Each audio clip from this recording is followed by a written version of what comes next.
Hey kids, thanks for joining us again. Today we're going to be talking about being the salt and the light and what that means. Let's visit our friend, Pretty Princess Pearl Peterson, and see what she has to say today.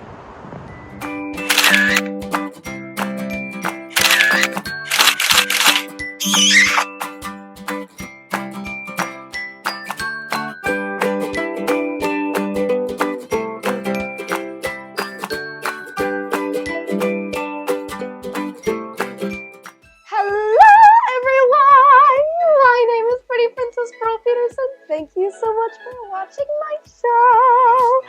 So today we will be talking about hiding your light.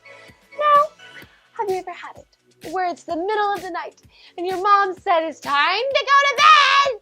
So you go to bed and you sit in your bed and, well, I'm not in my bed today, I'm on the couch, but it's okay.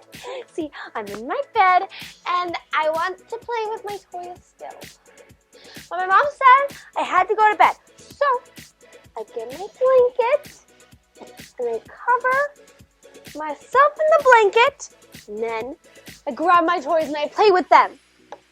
So I play with my toys, but I can't see my toys when I like that. So I have this flashlight and it's big.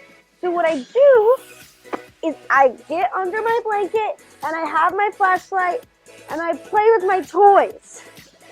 But when I play with my toys in the flashlight moves around a lot and it gets through the little under part and then it goes underneath the door.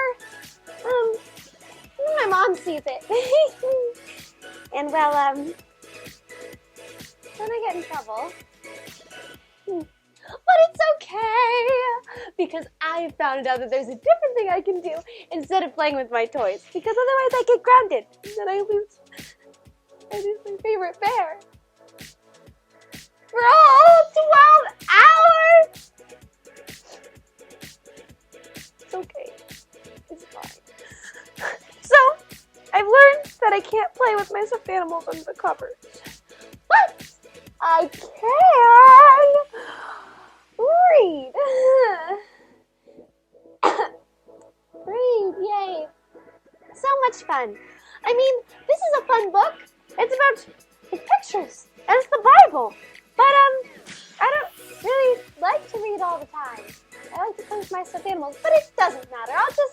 I'll just read anyways, because I'm not going to bed. I'm not going to bed!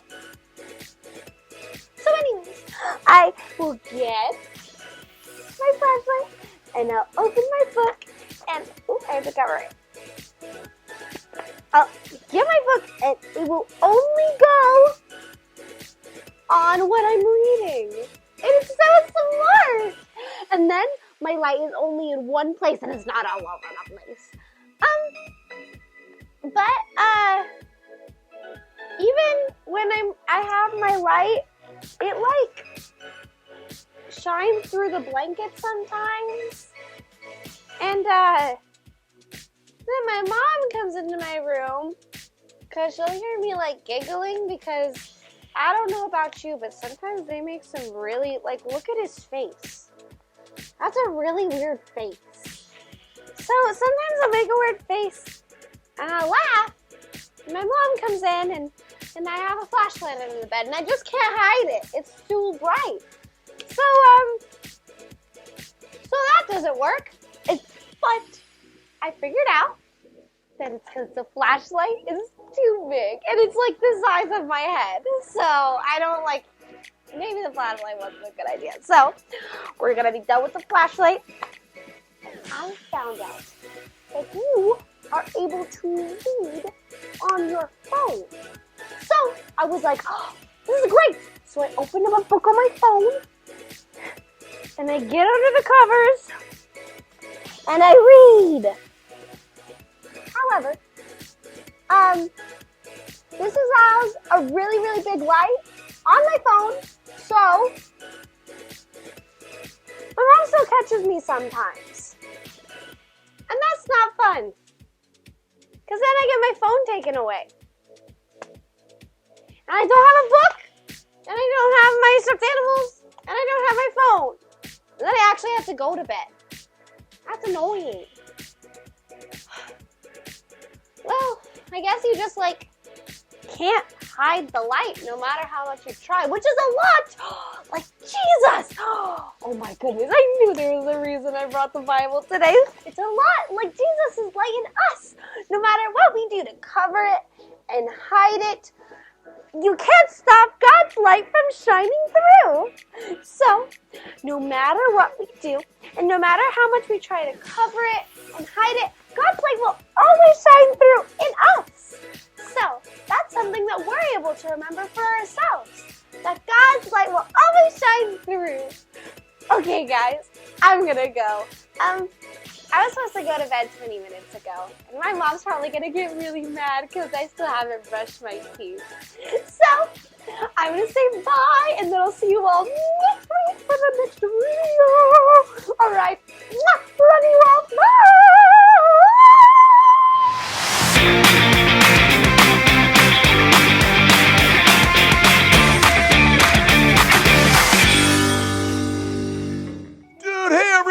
I'm Extreme Dude, and welcome to the Extreme Bible Challenge.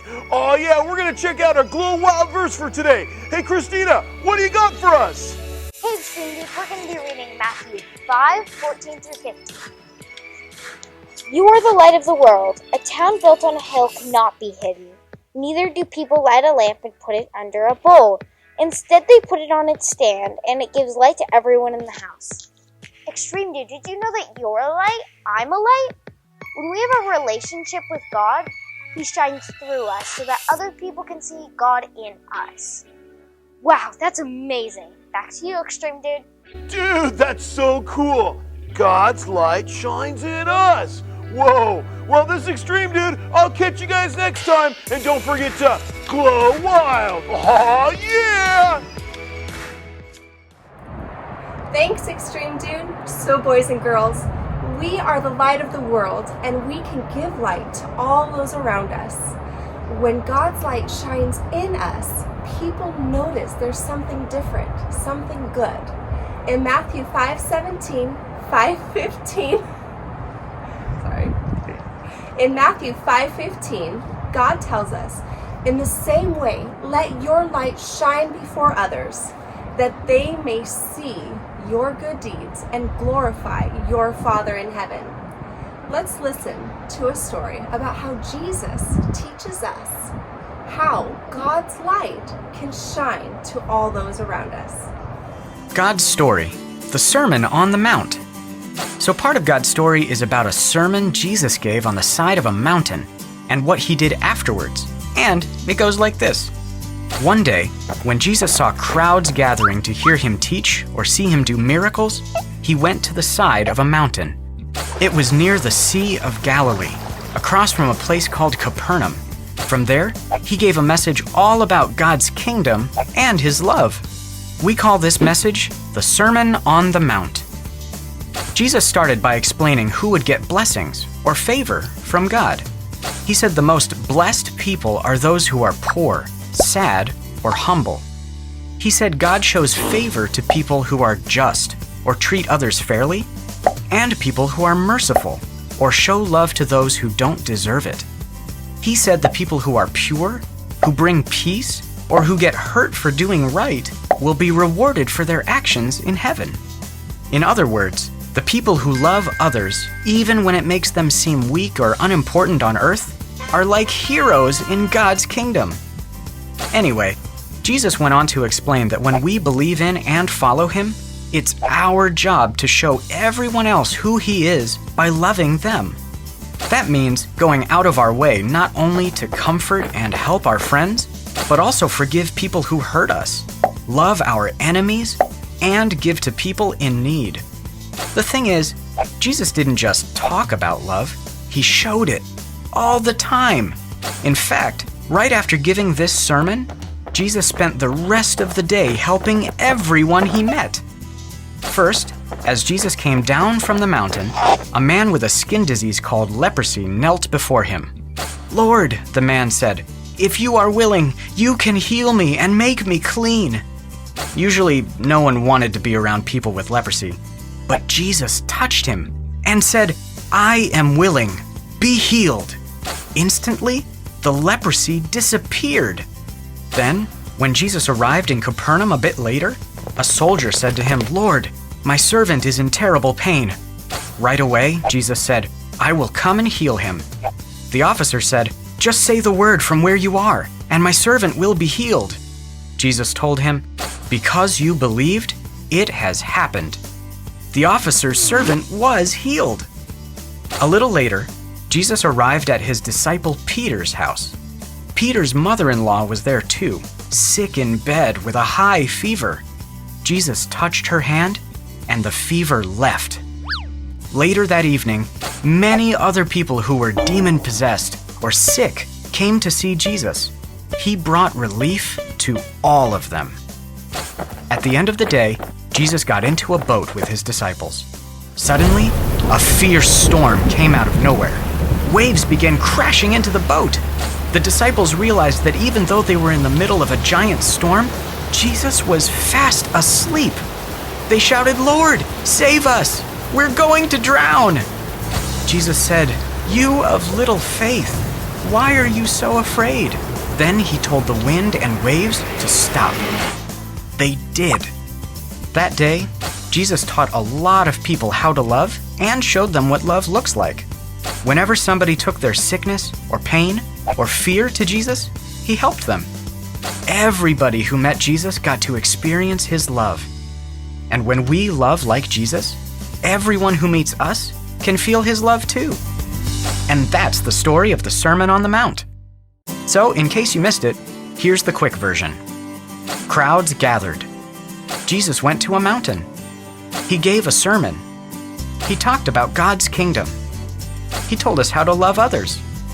Jesus didn't just talk about love. He showed it. He healed sick people. He saved people who were demon-possessed. He calmed storms. He showed his love to everyone he met. Our job is to do that too. And that's a part of God's story. Boys and girls, we know that God's light in our life changes everything. As we show God's love to everyone around us, just like Jesus, we know that we're making a difference. Thanks so much for tuning in again this week. Parents, be sure to check out faithchapelsd.com to download the available resources for this week. See you next week.